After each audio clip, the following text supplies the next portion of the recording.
नमस्कार, मैं हूँ विकास और आप देख रहे हैं नॉलेज प्लस कोचिंग सेंटर का यूट्यूब चैनल। आज के इस वीडियो में चर्चा करेंगे कि जीके में करंट अफेयर्स की तैयारी कैसे की जाए। करंट अफेयर्स जीके का एक बहुत ही महत्वपूर्ण अंग है। हर परीक्षाओं में, हर प्रतियोगिता परीक्षा में करंट अफेयर्स पर आधारित बहुत सारे प्रश्न आते हैं। तो चलिए प्रारंभ करते हैं वीडियो को। वीडियो प्रारंभ करने के पहले निवेदन है कि यदि आपने अभी तक इस चैनल को सब्सक्राइब नहीं किया है तो सब्सक्राइब करें, वीडियो को अंत तक देकर लाइक शेयर करें और अपने कमेंट भी अवश्य दें। तो चलिए प्रारंभ करते हैं आज के वीडियो को। जैसा कि प्रतियोगिता परीक्षा देने वाले हर छात्र जानते हैं कि करंट अफेयर्स जीके जीएस का बहुत ही महत्वपूर्ण अंग है। इससे प्रायः बहुत सारे प्रश्न आते हैं। करंट अफेयर्स रटकर याद करने की और कुछ समय दे करके मजबूत करने की चीज़ नहीं है।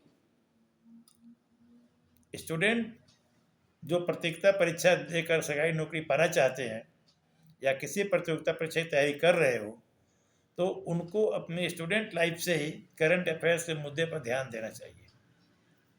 प्रतिदिन जब वो स्कूल में, खासकर 8 में या 6-7 से ही कह लीजिए, प्री मैट्रिक स्टेज में ही उन्हें इस पर ध्यान देना चाहिए। प्रतिदिन एक स्टैंडर्ड पेपर, जिस भाषा में उनकी समझ अच्छी हो, हिंदी मीडियम या इंग्लिश मीडियम, एक अच्छा राष्ट्रीय अखबार, नेशनल पेपर पढ़ने की आदत डालनी चाहिए। मैं किसी समाचार पत्र का नाम नहीं लूँगा, आप खुद चुन सकते हैं। किसी भी राष्ट्रीय स्तर का पेपर को पढ़िए और पेपर पढ़ने में ध्यान रखिए कि पूरे 20-25 पेज के पेपर को पढ़ने की कोई आवश्यकता नहीं है। आप एंटरटेनमेंट के लिए, टाइम पास के लिए पढ़ सकते हैं, लेकिन परीक्षा के दृष्टिकोण से उसे पूरा पढ़ने की आवश्यकता नहीं है। एक प्रतियोगिता परीक्षा के दृष्टिकोण से पेपर का main page, editorial page, financial page और स्पोर्ट्स पेज, इतने ही उपयोगी पृष्ठ होते हैं जिन्हें एक विद्यार्थी को अच्छे से पढ़ना चाहिए और उनसे संबंधित कोई नोट्स भी तैयार हो तो कर ले। यदि आप ये डेली की रूटीन बना लें तो कोई कारण नहीं है कि आपका करंट अफेयर्स खराब हो। एक तो पेपर हो गया, दूसरा आजकल मोबाइल में बहुत सारे न्यूज ऐप है। कोई अच्छे न्यूज ऐप को रोज़ सुने, सुबह शाम 10 मिनट 15 मिनट के लिए भी सुने, रोज़ न्यूज ऐप को सुने, उससे आपका करंट अपडेट रहेगा। तीसरी बात कर सकते हैं कि मासिक मैगजीन, बहुत सारे मैगजीन से प्रतियोगिता परीक्षाओं के लिए, इंग्लिश मीडियम या हिंदी मीडियम, जिस भाषा में आपकी समझ अच्छी हो, नियमित रूप से हर माह एक करंट अफेयर्स की मैगजीन पढ़िए। उससे आपका करंट अफेयर्स मजबूत होगा और करंट अफेयर्स पर पकड़ बनी रहेगी। समाचार पत्र, न्यूज ऐप से न्यूज, या टीवी देखते हैं, टीवी सही है। टीवी पर तो न्यूज कम, विज्ञापन ज़्यादा होता है, न्यूज की समझ कम हो पाती है, डिस्ट्रैक्शन ज़्यादा होता है। इसलिए प्रयास करें कि न्यूज़ के दृष्टिकोण से टीवी को अवॉइड ही करें।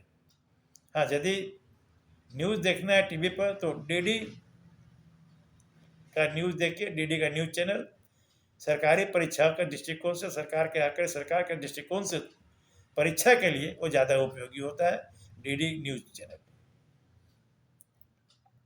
अब ये सब करते हुए रोज़ का नोट्स बनाएं। हर दिन कुछ न कुछ घटना घटती है, इससे प्रश्न बन सकते हैं, जिससे प्रश्न आ सकते हैं। आप उन घटनाओं को ज़्यादा नहीं, एक पेज या आधे जो इम्पोर्टेंट पॉइंट्स लगे आपको, उनका तिथिवार, डेट वाइज नोट्स बनाए, एक डायरी मेंटेन कर ले। उसको परीक्षा के टाइम में रिवाइज करने में आपको आसानी होगी। कोई महत्वपूर्ण घटना घटती है तो उसके डेप्थ में जाने की कोशिश करें। जैसे अभी आजकल अमेरिका, इजराइल और ईरान युद्ध चल रहा है, इसके बारे में डीपली क्वेश्चन बहुत सारे परीक्षाओं में आएंगे। अभी जो 5 राज्यों के चुनाव होने वाले हैं, जो भी पॉलिटिकल घटनाएं बिहार में घट रही है, उथल पुथल मची हुई है राजनीति की, ये जो कुछ भी घटनाएं घटती है राजनीतिक आर्थिक दृष्टिकोण से करंट अफेयर्स पे, उस पर अपनी निगाह मजबूत रखें, बनाए रखें निगाह, उस पर नोट्स बनाएं और उसको अच्छे से कवर करने की कोशिश करें। न्यूज़ को कभी भी इग्नोर न करें, खासकर स्पोर्ट्स, वित्त, फाइनेंस के और पॉलिटिकल, ये न्यूज़ से संबंधित जो परीक्षा होते प्रतियोगिता परीक्षाएं होती है, इनमें ज़्यादा प्रश्न आते हैं। इसलिए इन पर विशेष फोकस करें। अंतर्राष्ट्रीय समाचार को भी इग्नोर न करें। अंतर्राष्ट्रीय समाचार जब महत्वपूर्ण कोई घटना घटती है, जैसे आजकल युद्ध चल रहा है, इस प्रकार की घटनाओं से परीक्षा में प्रश्न आते हैं, इस बात का ध्यान रखेंगे। इस वीडियो में इतना ही, फिर मिलता है अगले किसी वीडियो में। धन्यवाद।